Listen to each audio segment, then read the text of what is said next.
Welcome, everybody, and thank you for joining us this evening for Bravo Paraguay, a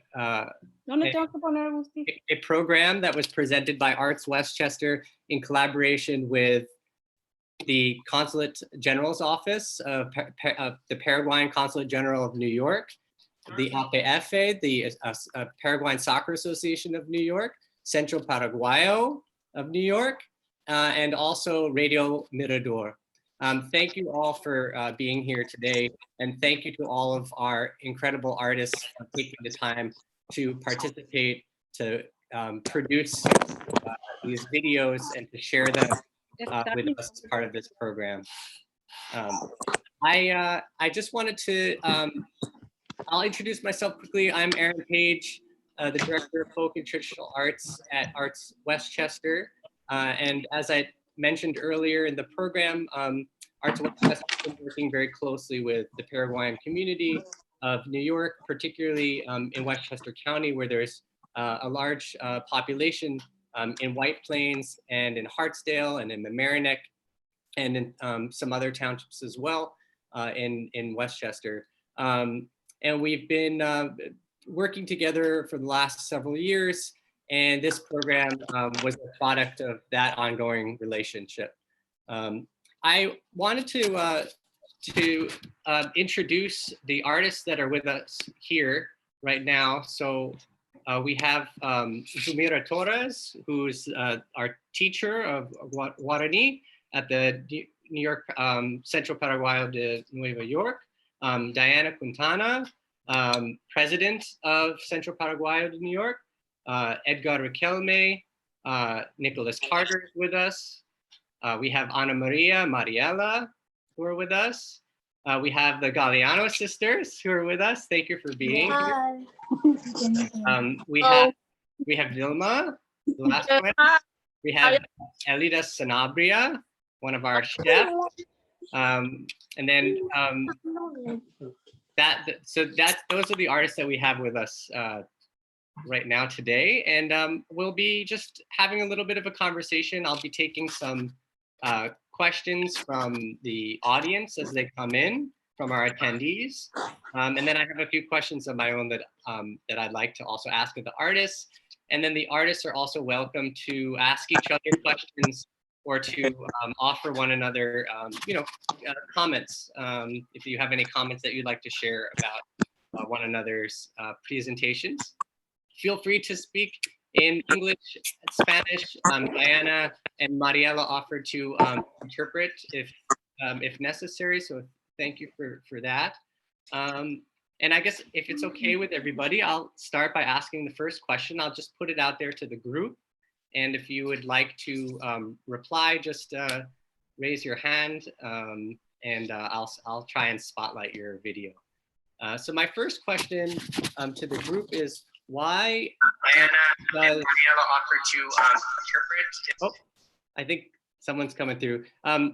Is why Mother's Day takes place the day after Paraguayan Independence Day in Paraguay, and what is the significance of Mother's Day in connection with the nation, the Paraguayan nation?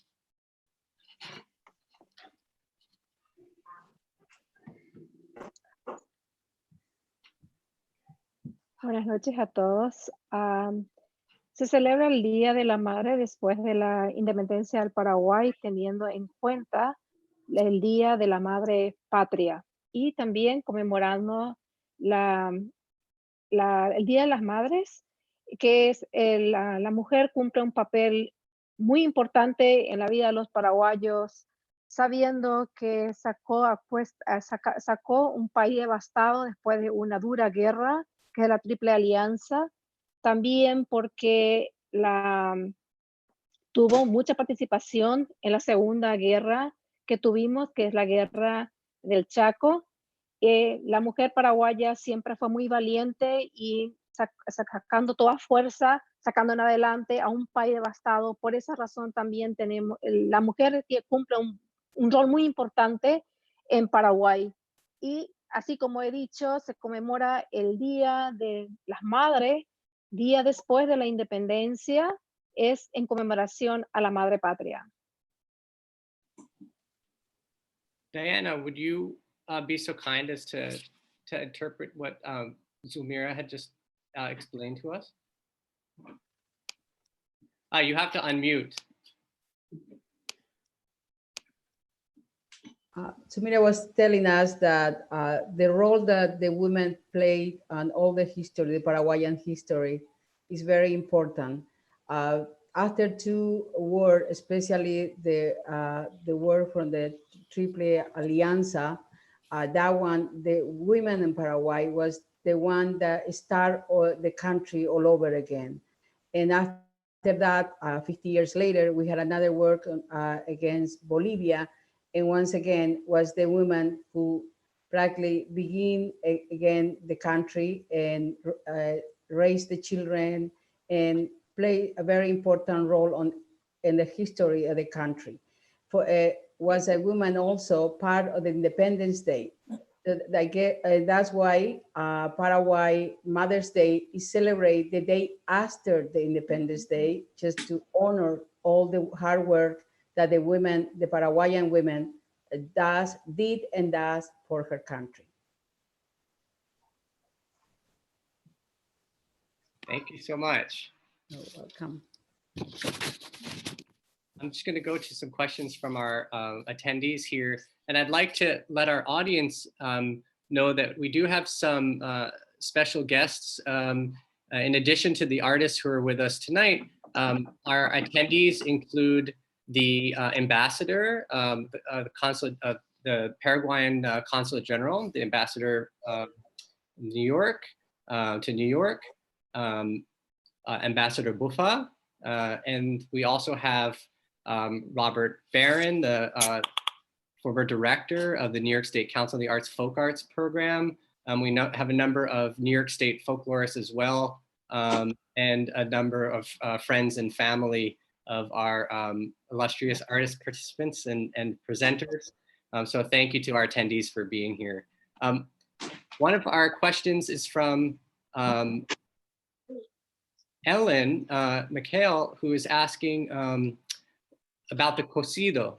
And she was wondering if there's a special kind of log that is used when making it, and what is the purpose of using the live ember? Why do you use live embers? So I'm gonna go to Elida. Hi, how are you, Aaron? Thank you so much. That was wonderful. Everybody did a great job. Yes, you asking me about the cosido? And if you have to use a special lac to make the, no, not really. The thing has, the lac has to be really, how do you say, really red and fire practically. Like after all the fire's gone, they become red. And you have to mix the yerba mate with sugar and the pot and put the lac in there. So it's starting to get burned, the sugar and the yerba mate together. When you see everything is already burned, then you add the cold water. And you starting to boil. That's all. Do you have other question about it? Aaron? I'll see if Ellen follows up with another question. I'll keep an eye out for that. Okay.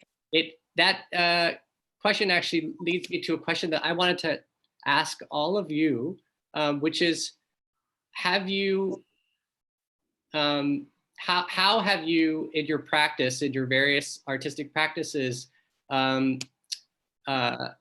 you not had resources to the materials that you would have access to in Paraguay, and how have you sort of gotten around that? You know, how has that posed a challenge, and then how have you sort of improvised and found something that worked for you that maybe wasn't traditional, let's just say. And that could be for anyone making food. It could be for Nicolas, a harpist, for anyone really. in terms of your instrument and maybe not having the tools that you need. I was thinking of Don Silvio as well with the wood that he's using for his harps. So anyone have a, I was wondering if anyone had a story or an encounter. Yeah, Mariela. I'm gonna unmute you. Talk about the chipa, right? So it's a little difficult. We don't get the almidon, the corn, the corn that we get there, the flour, the cheese, and it's just a little different. So we have to improvise and try to use different cheeses and just try to see what we can use that we have here to make it taste like Paraguay. So that was a little, so we search around a little bit, mixed cheeses and until we were able to get the right taste. That's our experience. Well, anybody? I don't know if anybody else. Don Silvio, I don't know if he's with us. Did you want to add to that? Well, I can add is what Mariela said is when we want to make the cosido, the yerba mate, people like me that came many years ago, we didn't have the yerba mate original from Paraguay, but we go to places where there are more Spanish people like Argentinian or Uruguayan, and we used to get the yerba mate from them. But nowadays we had almost everything that comes from Paraguay.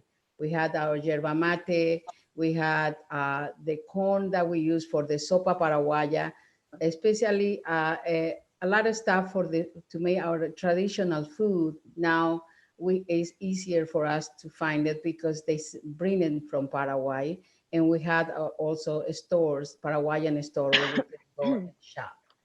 So that I can ask. And as Mariela said also about the cheese and everything, the taste is different. So we have to really make a lot of attempt to get to the real Paraguayan taste.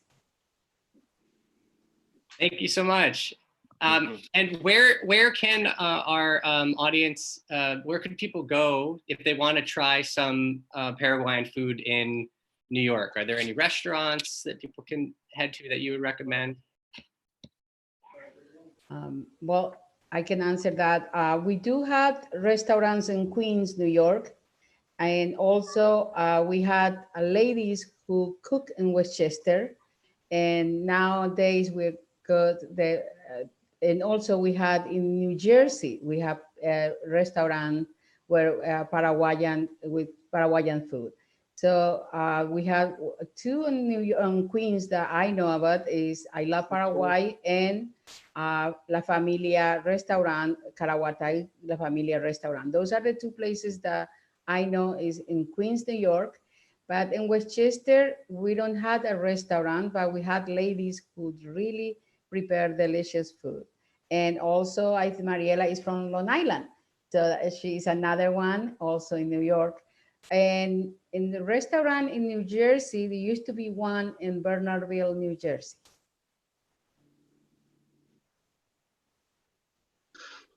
Thank you. We have a question from Tom Van Buren. Tom asks, Ahí ya le escuchamos. how, Nosotros no entramos en Ahí está. sorry, Tom asks, how and when did the harp become such an important symbol of Paraguayan culture? And are there other musical instruments that are also important to folk culture?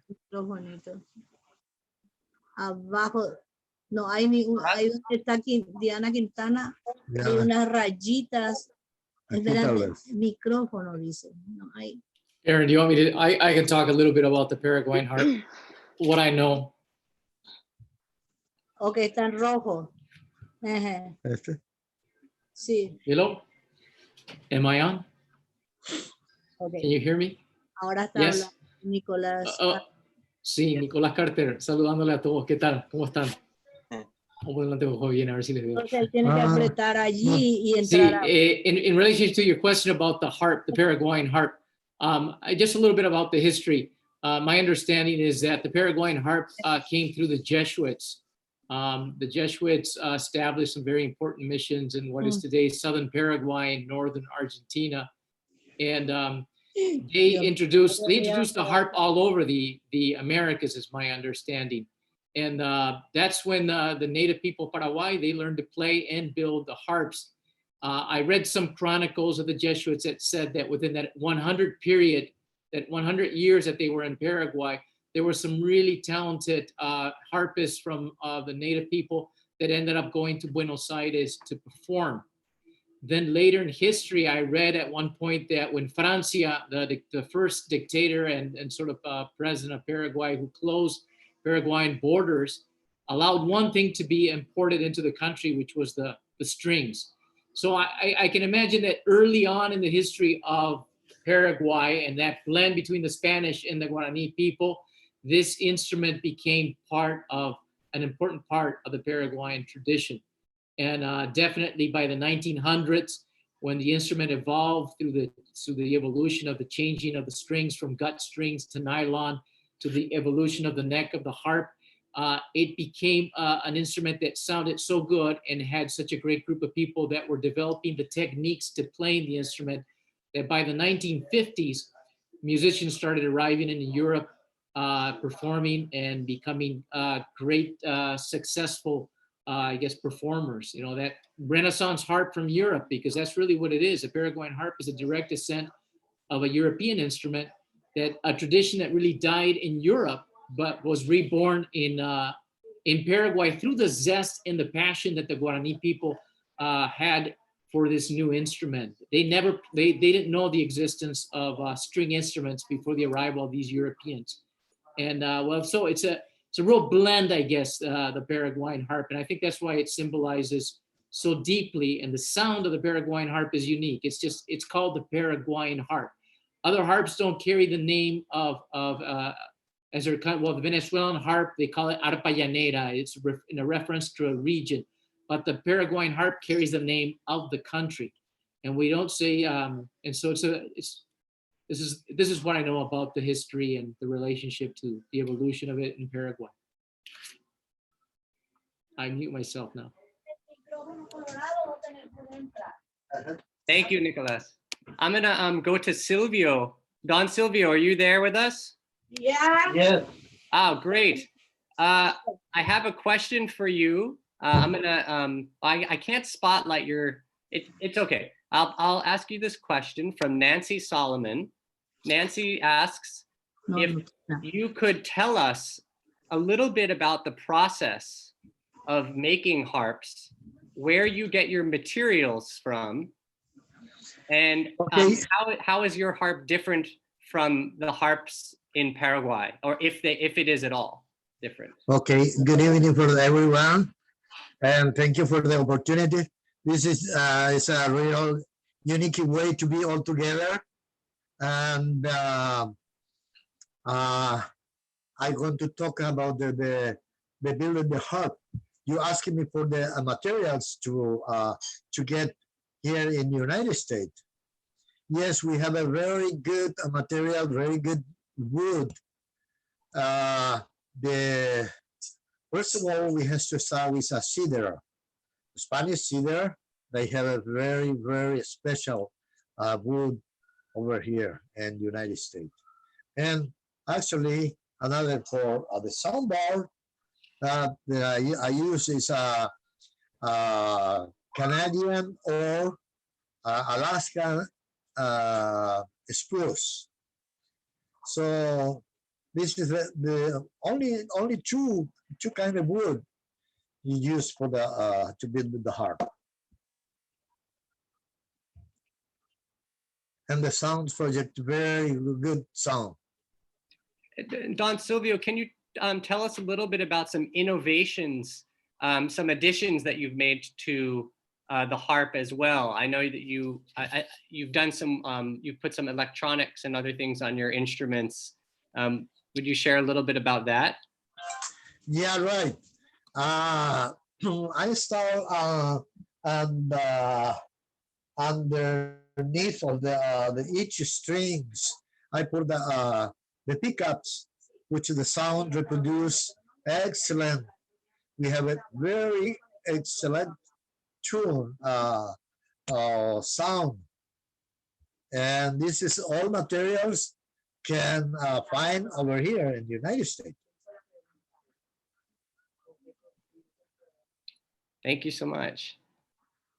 Let's see. We have a question for Nicolas. Nicolas, you said you learned harp by ear. Is learning by ear something you're able to keep up during this time of COVID virtually? Yeah, the folk tradition is to learn to play by ear. And I honestly, I tried to study classical music. I studied piano and things like that. And I had such a much more productive and fun experience learning to play by ear the Paraguayan harp that I really pretty much let go of my classical piano training and just stuck with that folk tradition. I do it all the time. I can look at a music score now, but honestly, I feel a lot more in tune with whatever I play if I memorize it and I learn it by ear. So yes, definitely. I think the ear is just a way to connect the music in a deeper way to your heart, because you are constantly trying to feel what you're playing. And that's very much, I guess, a gift of the Paraguayan. Paraguayans are a very heart people. It's not coincidental that the harp is their instrument, because the harp is sort of an instrument that resonates with the heart chakras. It's a heartfelt instrument. So playing by ear makes completely sense with this. It goes very well with this tradition. And I certainly enjoyed during this pause of the coronavirus I use the harp as my way to relieve myself of the tensions of the world in many ways. Thank you so much. Yep. We have a question from a viewer on YouTube who is asking for the younger generation of practitioners. Can you talk a little bit about what these cultural traditions mean to you growing up in New York? And have you faced or experienced any kind of challenges? I faced good challenges because I perform more now and I'm not as shy as I used to be. And it's really fun performing in front of people and showing my culture.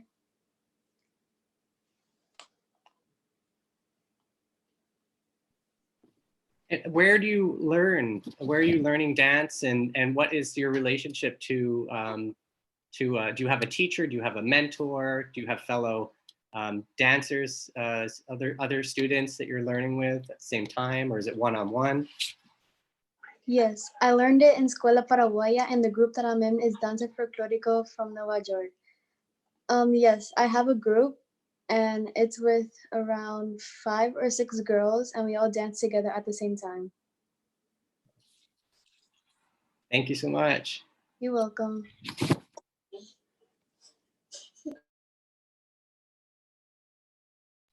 Sorry, I know Gustavo had a question that he had prepared, and I would just like to recognize Gustavo right now, Gustavo Sanabria, for all of his help in making this production possible. The editing, the captions, the translation was all done by Gustavo. So I'd really like to give him a big round of applause for all of that work. Silent applause. And then I know Gustavo had a question that he had prepared as well for our.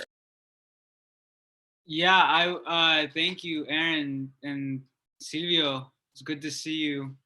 I'm glad you joined us. I actually had a question prepared for Mingo Ramos, who's not in here now, but that's okay. Everyone did such a great job, and I'm glad this all came together.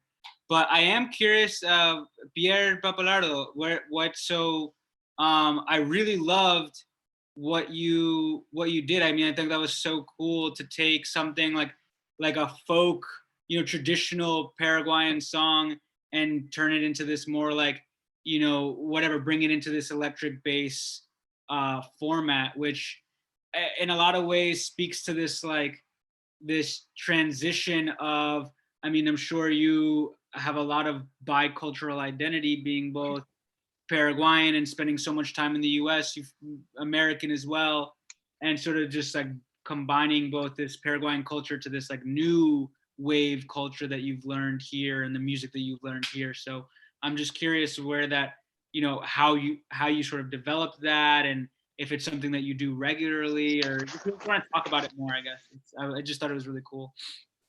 Thank you, Gustavo. That's very kind of you. Yeah, thanks so much. That's a very nice compliment. Yeah, I mean, you said it so nicely. I mean, that's, you know, obviously my instrument is not a traditional instrument from Paraguay. But, you know, I grew up in Paraguay, and although, you know, I'm more like a rocker kind of guy who went into jazz, and but I, you know, obviously always listened to Paraguayan music, you know, and I was intrigued by our music, like all different other styles that I'm, you know, passionate about.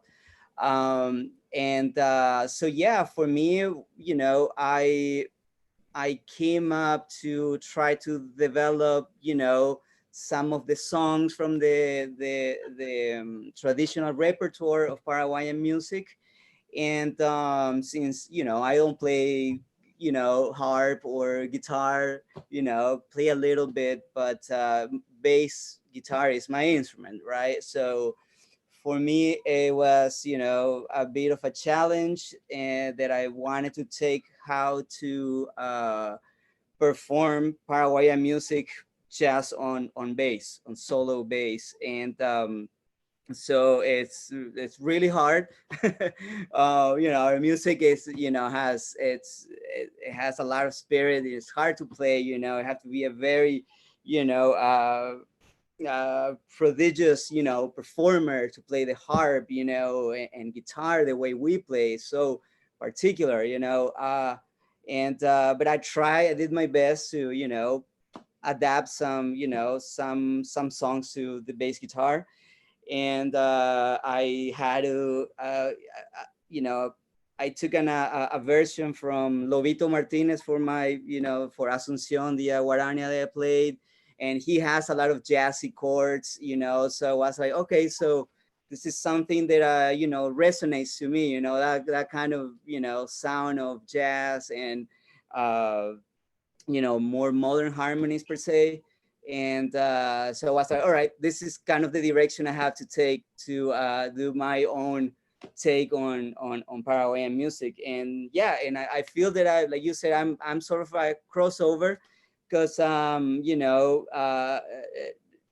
I'm more Paraguayan than I'm, you know, than anything else, you know, although I've been here in the US for 20 years or so, but I'm more Paraguayan than anything else. But I guess my background in music is definitely more, you know, pop, rock, you know, and went into jazz, and, you know, rediscover our folklore, you know, our traditional music, and all, you know, all sorts of Latin musics, you know. So for me, it was sort of like that, you know, coming back to, you know, finding my roots, going back to our folkloric music, and just from maybe the studios, you know, music, you know,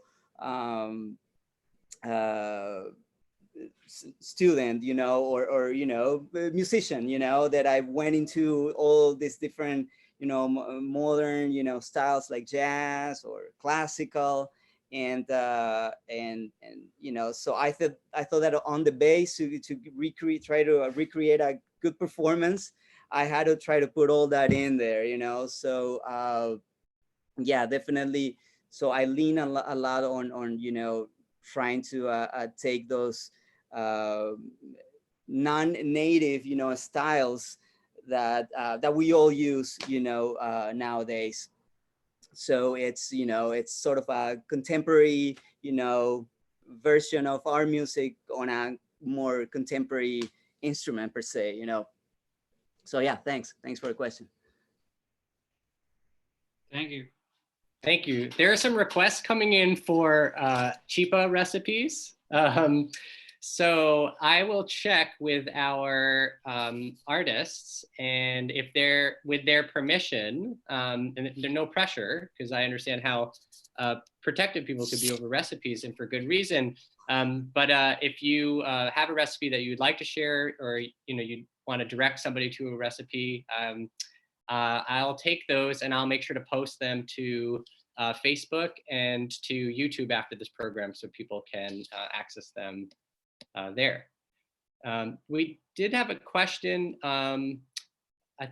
Mariela was interested in asking a question. I'll unmute you. There we go. So here we go. I had a question for Diana, actually regarding the Paraguayan school, de la Escuela Paraguaya. Just to know how many students you have, what things do you teach? So Guarani, Paraguayan dance, and what else? And can somebody that is not Paraguayan, like a child that is not Paraguayan, go to the Paraguayan school? I think people might want to know that too. School, Zulmira is there too, but I will answer. The Paraguayan school is basically the 4 hours that we are in the morning from 9 to 1, is the Spanish language, the Guarani language, the music and the dance, and also the history and the geography of Paraguay. So it's basically everything about Paraguay. We do have students for other countries. At one point, I remember we used to have one student that was from Japan, because they want to learn the Spanish. We still have students from Mexico, from Ecuador, from Peru. I think is the other that we did have this year. We do have students from other countries because they want to learn the Spanish and also wants to know our culture. This year, when we stopped having class in the school, because with all this pandemic, that on March 7 was our last day of school, where the student went to school, we were having 50 students that were going regularly. Always when we start the school, we have more students that sign up, and then once we go, we concentrate on the students that regularly. And I think I can say that we had around 50 students when on March 7, the last day of the school that we have.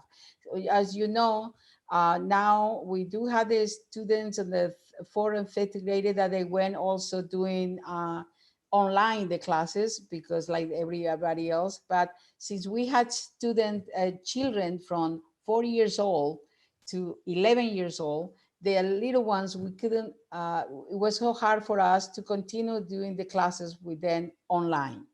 So basically what we're doing now is with a group dance, also we're sending them videos so they can practice the dance. We're now going to prepare something for Father's Day, that we want to put something on Father's Day. We're asking the teachers to ask the parents to learn something. They're working with the parents, so we can have at least one video like this one that we're doing tonight, that we can do it, we'll put on our Facebook, so the parents can see what the children were learning also with a new system, let's say like that, online. Thanks. So everybody's welcome. That's one thing. It's now exclusive for Paraguayan children. It's also for people who like the Paraguayan culture and wants to know a little bit more. And our door is always open for everybody who wants to learn more about Paraguay. And you have over there Pierre, who is our music teacher, and Zulmira is one of the Guarani teachers. And I have to say, all our teachers, they do speak Guarani, and they write and read Guarani. Is one of the bases that we all have to do, because that is one of the part that we want to keep going with our new generation. Thank you. Thank you. Miguel Flores, president of the Queens Hispanic Parade, asks, I think a great question. As immigrants here in the United States, what are you doing to let your culture and traditions known to other ethnic groups?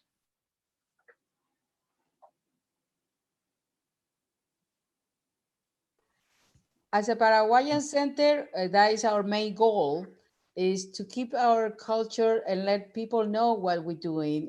Let them know about Paraguay.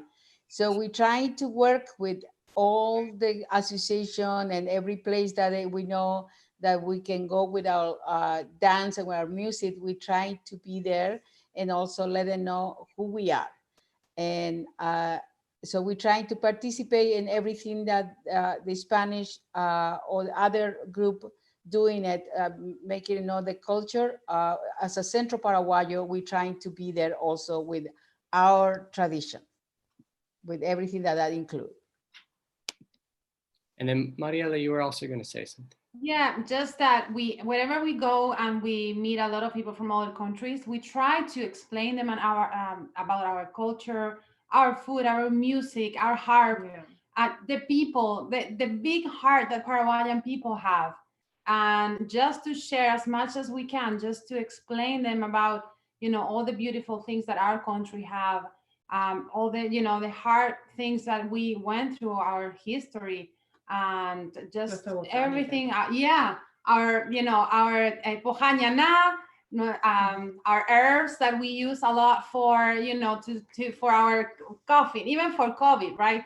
We had our teas and a lot of mate and tereré, and that everything helps. So whenever people see us, drinking mate or drinking tereré, we start explaining a little bit. So we use the chipa to start explaining about the history or about, the country. And it's just, just to use all those elements to explain more and to let them know where Paraguay is. Oh yeah, our music, yes. Yes, my mom and dad sing, so people will ask, and and that's what we do. Okay. Thank you. We have another question about, and this could be a question for Vilma. What is the significance of the galopeda, and what is the history of that dance in brief?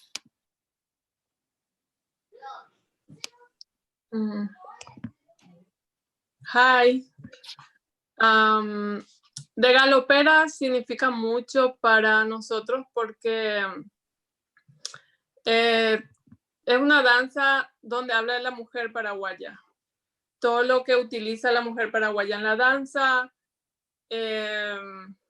viene de la vibración y el sentir del pueblo paraguayo.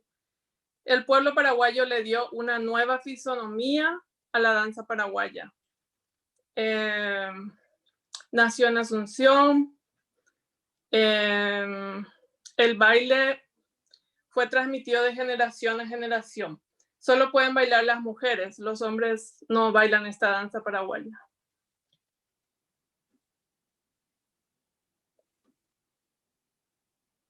Mariela, do you want to translate that? Or maybe Michelle want to translate what the teacher said?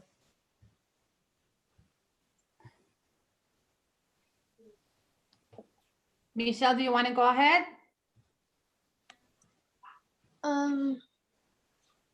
The galopera is like kind of for like a girl or a woman's dance, and what you use is a cántaro, and the thing for cántaro is like it's like where you get water and you just carry it on your head and then walk your way back home.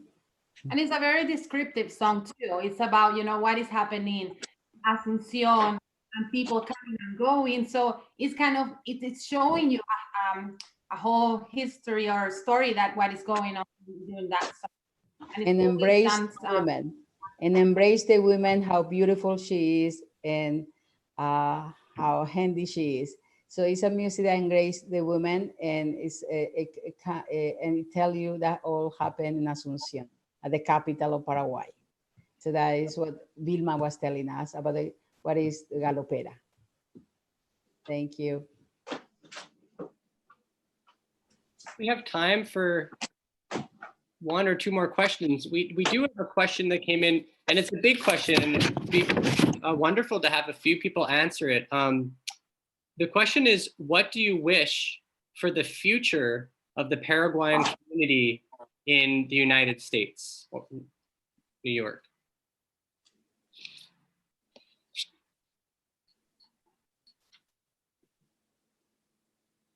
That's for the ambassador. Where's the ambassador? Yeah. Yes. All right. So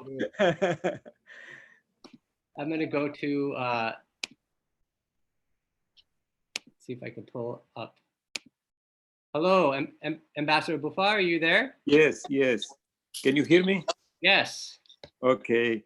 Well, first of all, I want to congratulate all of you that every participant in this commemoration, this virtual commemoration, starting with you, Aaron Paige, that you have an amazing job to create this opportunity to bring to us all the several samples of our culture.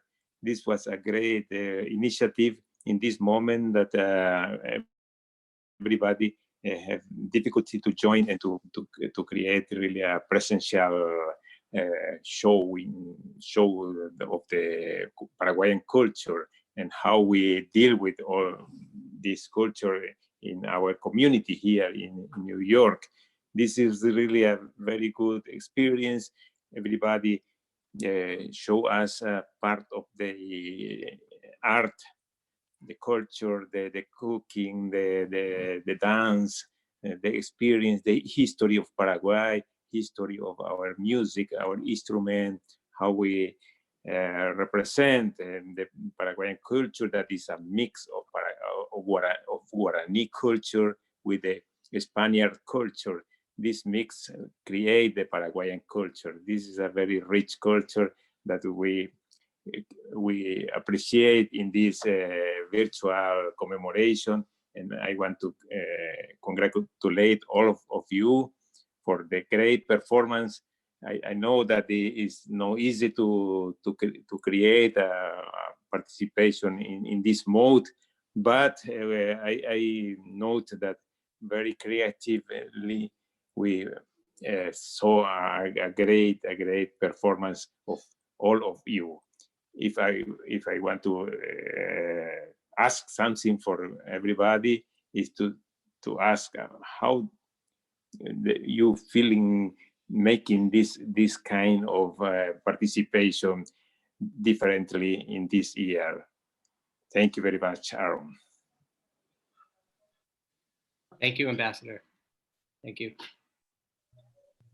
Aaron, the question real quick, just because I missed the last part of it, was what we'd hope for the future of Paraguayan culture in the US. Was that it? Give me 1 second. Okay. Sorry, that was the question from the YouTube viewer, and then the ambassador was asking a great question, right, about how you felt doing, putting together a program like this, as opposed to, I guess, in-person programs that have happened in the past, and what has that experience been like? So really, either question. Did you want to speak to one of those, Gustavo? Oh yeah, I mean, I know. I think that all of us sitting here have something in common, which is like this intense passion for the Paraguayan culture. And I think if you meet any Paraguayan, that's pretty much a common denominator.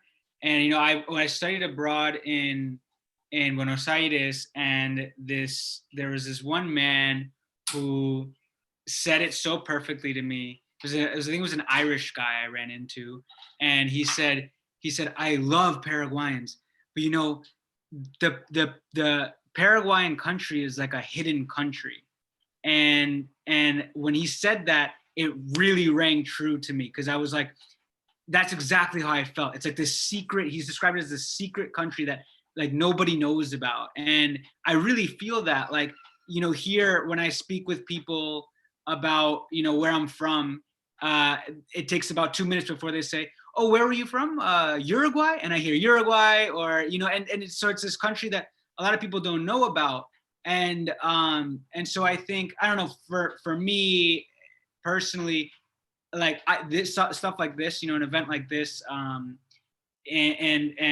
with my career path is film. And so like, for me, I would love to see, you know, our voice just be heard more, our culture be seen more outside of just our country or our own community. And so something like this, you know, it's pretty great. I mean, to answer the next question, just about like, you know, putting on a virtual program versus doing it in person, what was kind of cool, which was, you know, props to you, Aaron, for proposing like, let's do English subtitles, because, you know, it opens it up. It opens up our community to be able to allow people outside of other Paraguayans to be able to observe and see a little bit about what it is, what it means to be a Paraguayan. I mean, it's something I'm very proud of. I know that my mom's very proud of, that everyone sitting here is very proud of.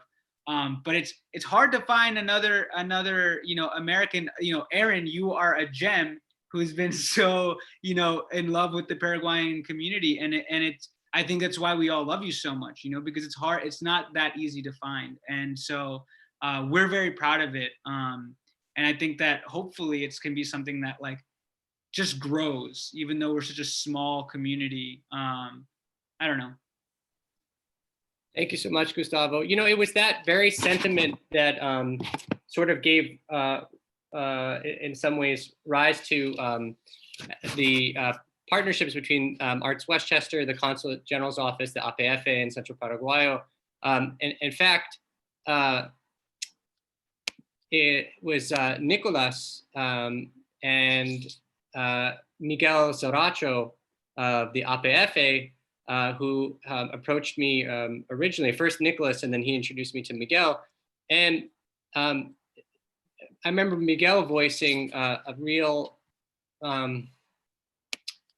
he was disturbed by the fact that, I remember this, upset by the fact that a lot of people, his neighbors, even his non-Paraguayan friends, couldn't place Paraguay on the map, you know, and there was a sense of kind of invisibleness that he had expressed, and the APF felt similarly and really wanted to create programs that would present Paraguayanness to and Paraguayan culture to non-Paraguayan communities. So yeah, thanks for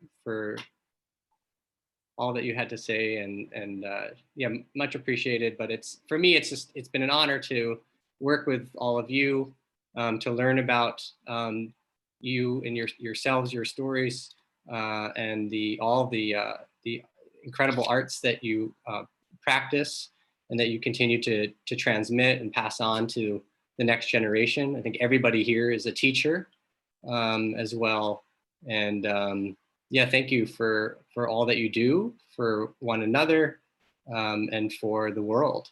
We're at about 9:50 now, so we've gone a little bit over our time, our estimated time.